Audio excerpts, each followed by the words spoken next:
What's up, guys? It's your girl, Mina Q, and we are back with another Love is Blind review and recap. Season 7, Episode 5. Let's get into it. But before we get into that, let's get into my page and make sure you like, comment, and subscribe so we can stay connected.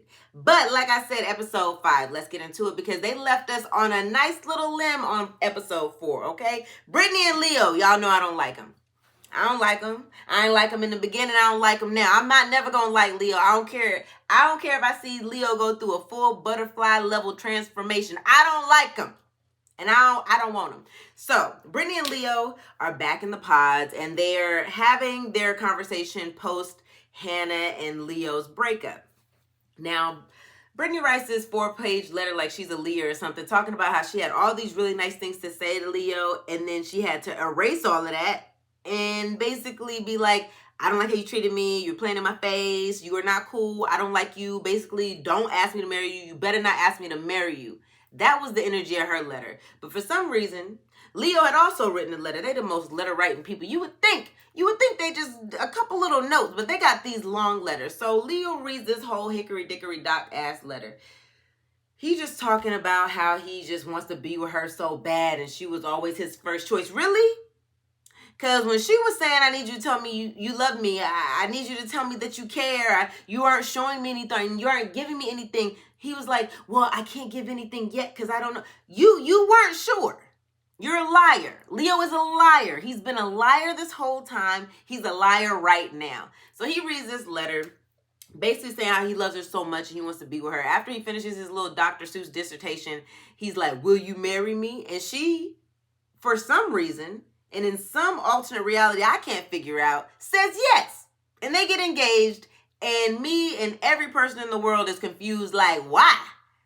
What? That letter wasn't that good? I think somebody probably helped him write it. It was not convincing enough for them to get engaged. So anyways, they end up getting engaged. And I guess, the only reason I can understand why is maybe she just didn't want to leave the show without having been proposed to. Because there's no way she's comfortable marrying this guy. Leo and Brittany finally end up meeting face to face. And before, Shia also is one of those women talking about, I get the ick very easily, so I'm hoping everything is cool. And to be honest with you, I'm a little vain. Thank you for saying that. Because this whole season, that's all I've been thinking. I'm like, oh, she vain. She is not going to like this dude. But she's like, I'm pretty vain, so I hope he's attractive. Now, this is no shade, because it really doesn't matter what you look like if you in love. But these producers knew well and good that Brittany was not going to like Leo. And Brittany, when she walked past that little doorway, basically even looked at the producers like, why did y'all have me over here in the pods crying about this dude? She couldn't even look at him. She was looking at him like, I know they lying. I know they're lying to me. She would have picked up a bag and walked out right then if she could, because their interaction and their meeting was so uncomfortable. She just got small and tiny. She could have just wiggled right out of the frame if she had really tried. I mean, it was so uncomfortable. He kept trying to kiss her. She was kind of trying to pull away. She wasn't into it at all. It looked physically, anything in her body looked like it was a no. It was going to be a no. Like, she just was not feeling it. But him, oh, he floated up off the floor. He was looking like he was about to float through the studio. He was so happy that he had picked her. She was so beautiful. He's like, oh, you knew I would be unhappy if I picked Hannah, huh? She was like, basically, yeah, because I'm a 10. I'm a 10 out of 10 every time. And I'm like, either way, you don't want to be with him. Don't matter what he was going to want to do. So they sat there through this very awkward, uncomfortable conversation, which went on for far too long, in my opinion. And she kind of was trying to, like, not be mean, it felt like. But everything she was saying was, I'm just not ready. I'm just uncomfortable. He starts laying it on super thick, talking about, I love you so much. She's like, why?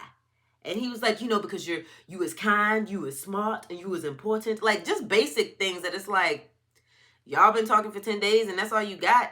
And she was like, oh, okay. She's like, yeah, well, I'm not ready to say I love you yet. Red flag number 75, baby. She does not like you. Not now, not never. You should just leave. At this point, you have to have learned something. I mean, I'm starting to think as I'm watching it, like Leo has probably never even dated a woman. Maybe he's never been with a girl. He don't know because he's not picking up on any of this. He is just pushing the gas and trying to just get to the other side of this. So at the end of their conversation, somehow, some way, they end up talking, and she's basically like, okay, well, if we don't go to Mexico together, we can always go to Miami. Who said anything about Miami? How did Miami get in it? The producers are like, do we plan to send somebody to Miami? Well, I don't know what they talking about. They don't know. We don't know. I guess if they don't do the little Cabo vacation, she's like, you going to take me somewhere. You're going to take me somewhere off camera, and I'm going to see if I can stomach this relationship and spend your money. And he's like, yeah. So if I don't see you in Cabo, we'll go to Miami. First of all, I didn't even know we was doing side bets and side things on Love is Blind, but apparently you could do whatever you want.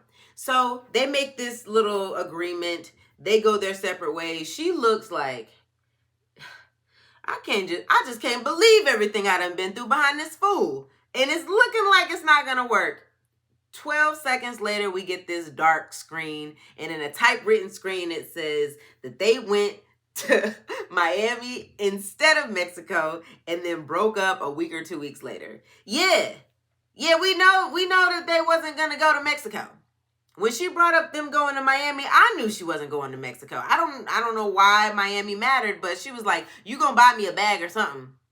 You going to pay for this community service I done given you. This lip service I've been giving you 10 days. I need it recouped. So I guess she went to Miami to get some clothes and shoes and stuff, and then went on back home because she was like, I'm not marrying him, and I probably never want to see him again. And also, no matter what she did for her little gold digger bag or whatever she want to call it, you still look goofy for saying yes. I want to make sure that's clear. That's a goofy thing for you to do, to say yes to somebody who literally played in your face and then ask the other woman to put in a good word. I don't know. I would have had to say no off the strength of you're ridiculous. You're a ridiculous human. So they don't end up working out. They are not one of the couples that we get to see go to Cabo. But I'm glad because I was done. I was done with Leo, and I hope I never see him again in my life. Nick and Hannah have their first face-to-face meeting, and it's leaving a little something to be desired. Hannah is kind of looking at him like,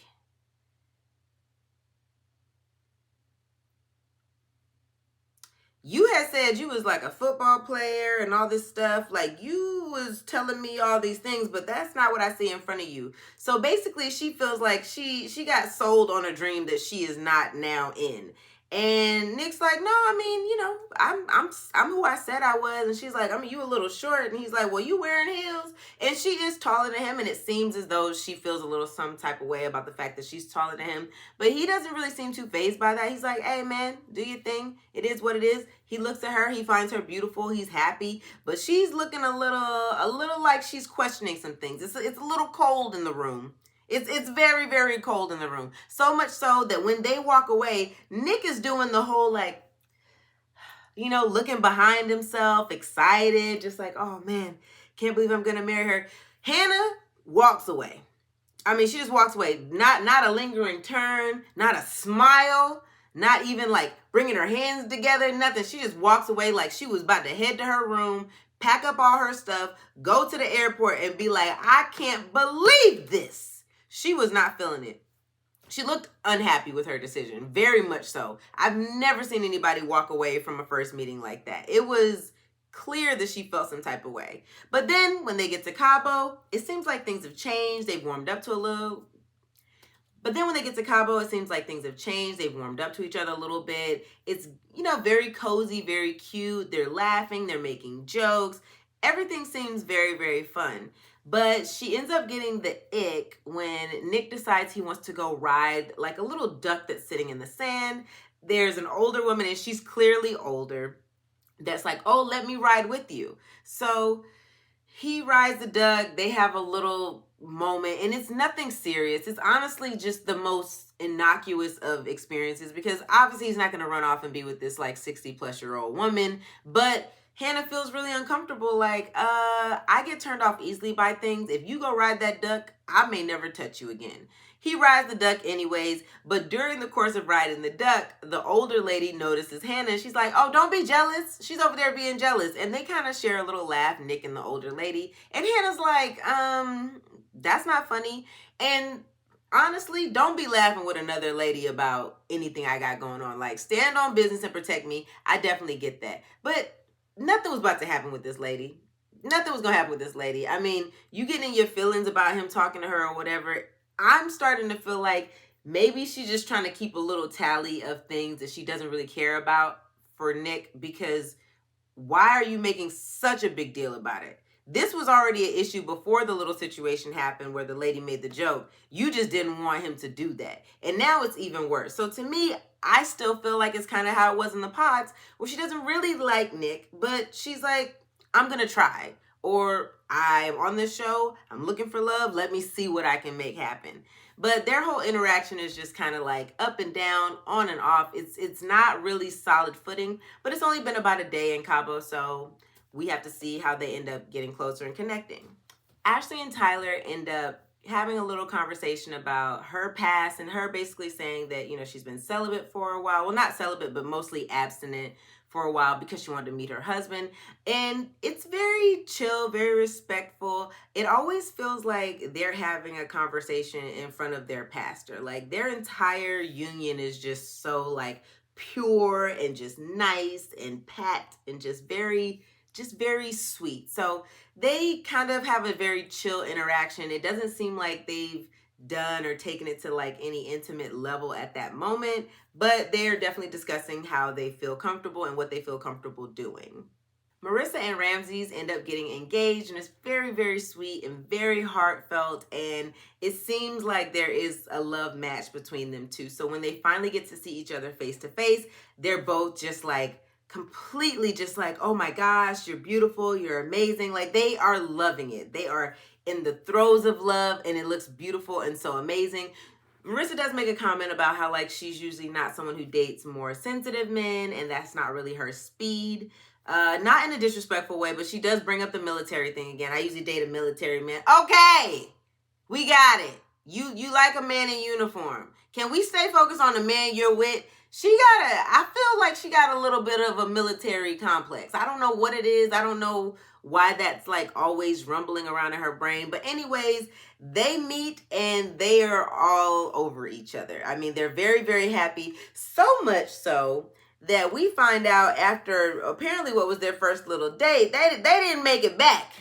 They didn't make it back. They was like, we gonna have a little adult time immediately. I mean, they left dinner and had dessert, baby. That's basically what they did. To the point where she makes a comment where she was like, I still feel sticky. Oh, Netflix, please.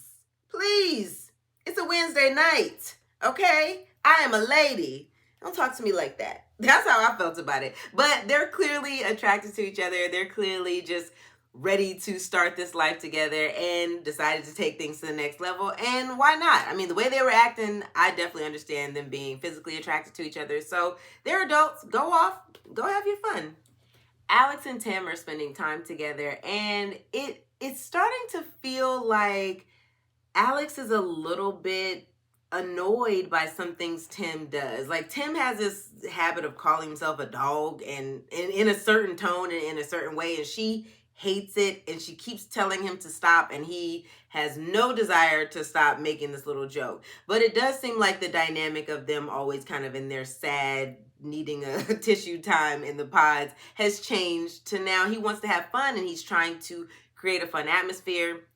But she's not really feeling the way that he's going about it. It also feels like she's getting a little annoyed with him, especially because she keeps bringing up like, hey, like, I'm not comfortable with this. And he just doesn't get it. And he is running the joke into the ground, baby. Even me as a viewer, I was like, okay, shut up. That's enough. That's enough, Tim. That's enough. Say it again. Say it again. Y'all saw that? Say it again. That's how it was annoying. So she's a little annoyed, but she gets over it. She does let him know, like, I can be a little bit bossy, and I kind of have like a bit of a temper, you know, sometimes like I just get in my feelings. And he's like, okay, you know, he's not super worried about it. It seems like they are like not taking it as a big deal at that particular moment. Steven and Monica are in Cabo, and they are just in all of the love. I mean, not much happens with them. And I told you, I'd be bored. They bore me. They're so boring. They're so boring, but they're in love. So we watched them walk around Cabo in love. And that's basically what we saw them do the entire episode.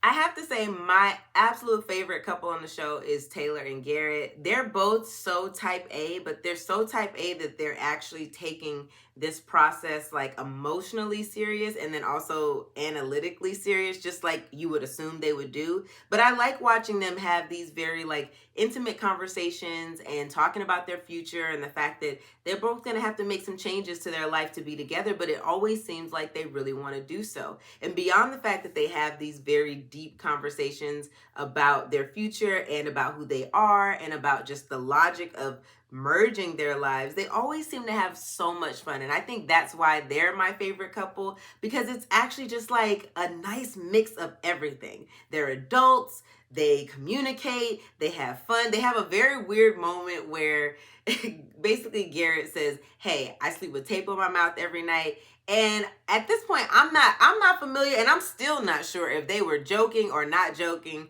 but he has some scotch tape that is taped over his mouth, and it's very funny. It's very cute. I always feel like their relationship is just so light and gentle, but also intentional. And that's why I feel like if anybody's getting married, it gotta be them. It's got to be, I need it to be them. I hope that it's them. So we will see how they fare and what happens on the next episode.